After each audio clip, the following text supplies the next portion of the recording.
एक भारत श्रेष्ठ भारत, ये नरेंद्र मोदी का दिया वो मंत्र है जिसे देश का हर वर्ग आत्मसात कर चुका है। प्रधानमंत्री ने इसी मंत्र से देश को एकता के सूत्र में पिरोया है। आदिवासी समुदाय के कल्याण के लिए किए उनके कार्यों का बखान मोदी विरोधी भी करते हैं। जनजातीय गौरव दिवस के उत्सव की शुरुआत नरेंद्र मोदी ने ही तो की है।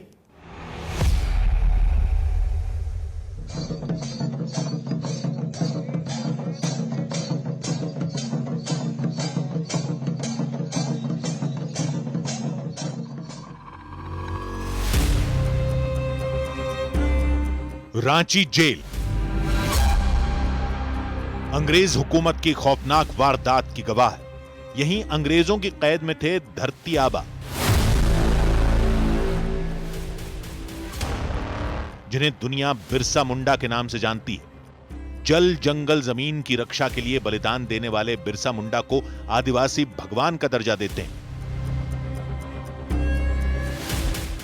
प्रधानमंत्री नरेंद्र मोदी ने आदिवासियों के इन्हीं भगवान के मंदिर का निर्माण उसी रांची जेल में करवाया जहां उन्होंने प्राण त्यागे थे। रांची जेल में बना बिरसा मुंडा स्मृति संग्रहालय सह उद्यान उस बलिदान की निशानी है जिस पर आदिवासी गर्व करते हैं। बिरसा मुंडा स्मृति संग्रहालय के निर्माण में 142 करोड़ रुपए की लागत आई। यहां भगवान बिरसा मुंडा की 25 फीट ऊंची प्रतिमा स्थापित की गई। संग्रहालय में बिरसा मुंडा के साथ 13 जनजातीय नायकों की वीरता की गाथाएं भी प्रदर्शित की गईं। प्रधानमंत्री नरेंद्र मोदी का आदिवासी समाज से बड़ा पुराना नाता है। उन दिनों से नरेंद्र मोदी आदिवासी जीवन के संघर्ष से परिचित हैं जब वो स्वयं सेवक थे। नरेंद्र मोदी जंगल जंगल भटके हैं, आदिवासियों के बीच लंबा अरसा रहे हैं। उनके जीवन का यह अध्याय बहुत कम लोग जानते हैं। 1857 से 1947 तक मेरे आदिवासियों ने हर हुकूमत के सामने लड़ाई लड़ी। ये 1983 की बात है। दक्षिण गुजरात में धरमपुर गांव में नरेंद्र मोदी ने आदिवासी समाज का जीवन संघर्ष देखा। संसाधनों के अभाव में इंसान की दुर्दशा देखी।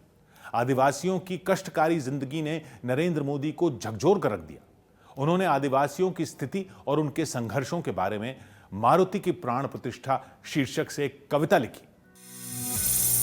1985 के एक भाषण में नरेंद्र मोदी ने सवाल किया था कि संसाधनों से समृद्ध भारत में स्वतंत्रता के 38 वर्षों बाद भी आदिवासी गरीबी से क्यों जूझ रहे हैं। स्वयं सेवक नरेंद्र मोदी ने आदिवासी समाज के उत्थान के लिए जितने जतन किए उतनी ही फिक्र उन्होंने सत्ता संभालने के साथ की। गुजरात के मुख्यमंत्री और देश के प्रधानमंत्री पद पर रहते हुए नरेंद्र मोदी ने आदिवासी कल्याण को सबसे ज्यादा प्राथमिकता दी।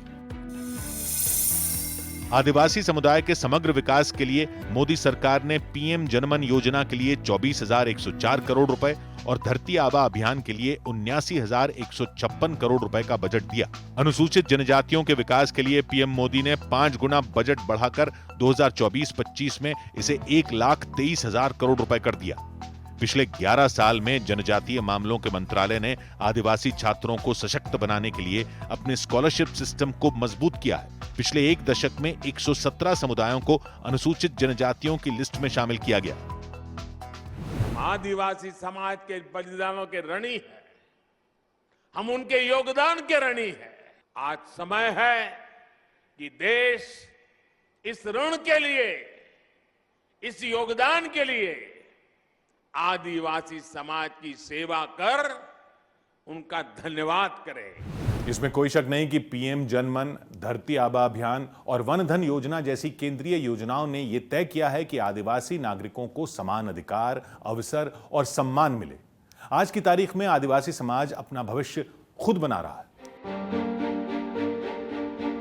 भारत में 10.5 करोड़ से ज्यादा आदिवासी हैं, जो देश की सभ्यता के ताने बाने का अटूट हिस्सा हैं। मेरे देश की भावी पीढ़ी को पता चलना चाहिए कि मेरे आदिवासी भाई जंगलों में रहे, पहाड़ों में रहे, पहनने के लिए कपड़े नहीं थे, लेकिन आप भारत की आजादी के लिए बलिदान देने में कभी पीछे नहीं रहे। पीएम मोदी पर न्यूज़ 18 की खास सीरीज जारी है। कल रात 10:10 पर देखना ना भूलें।